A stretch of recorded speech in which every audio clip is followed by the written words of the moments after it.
How to tell if your recorder is Baroque or German fingering, and why you need to know. The Baroque fingering is the standard one for the recorder. Most high-quality instruments use it. The intonation is generally better. The downside is that the F is forked rather than plain. So a forked fingering looks like this. For the German recorder, meanwhile, F is not forked.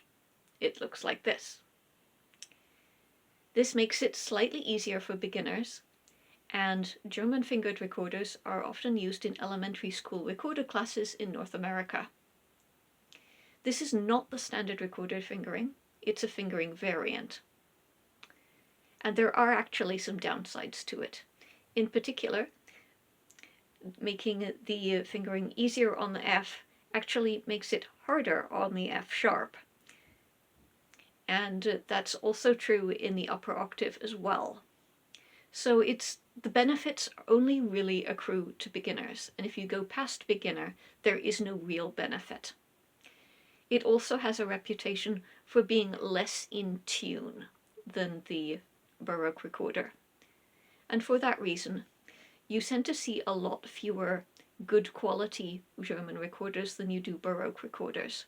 And if you get into other sizes of recorders, like sopraninos or basses or altos or tenors, it's a lot harder to find decent German fingered instruments than it is to find Baroque instruments. I started off on playing a German fingered recorder, as I learned in school, but later on I switched to using Baroque instruments because when I found a wooden recorder I liked, it was Baroque, so I had to learn. Fortunately, it's not actually all that hard to learn and go from one to the other. It is confusing if you're shifting back and forth, though, and it's a lot easier to just choose one and stick with it. So, now you know a little bit about what makes a German fingering different from a Baroque fingering. How do you tell which one your recorder is? There's 3 methods of doing it. Method 1 is super simple, but only works for some plastic recorders. What you do is you turn your recorder over, and just above the thumb hole there's usually a letter. If it's German, there's a G. And if it's Baroque, there is a B. This takes fairly good eyesight to see, it's not terribly obvious. And an awful lot of recorders, especially wooden ones, don't have that written on them. In which case, you need to use method 2, which is the official method you're really supposed to use. Method 2, the size of the F hole versus the size of the G hole. This is the G hole, this is the F hole. On a German fingered recorder, they're about the same. On a Baroque fingered recorder, they are different. The F hole is noticeably smaller than either the G hole or the E hole that comes after it. This kind of sticks out and is pretty noticeable once you know what to look for. So, there you go.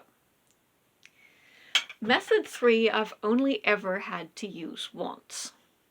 I encountered a recorder that looked like a German fingered recorder, but played like a Baroque fingered recorder. It was bizarre. I've never seen anything like it before or since.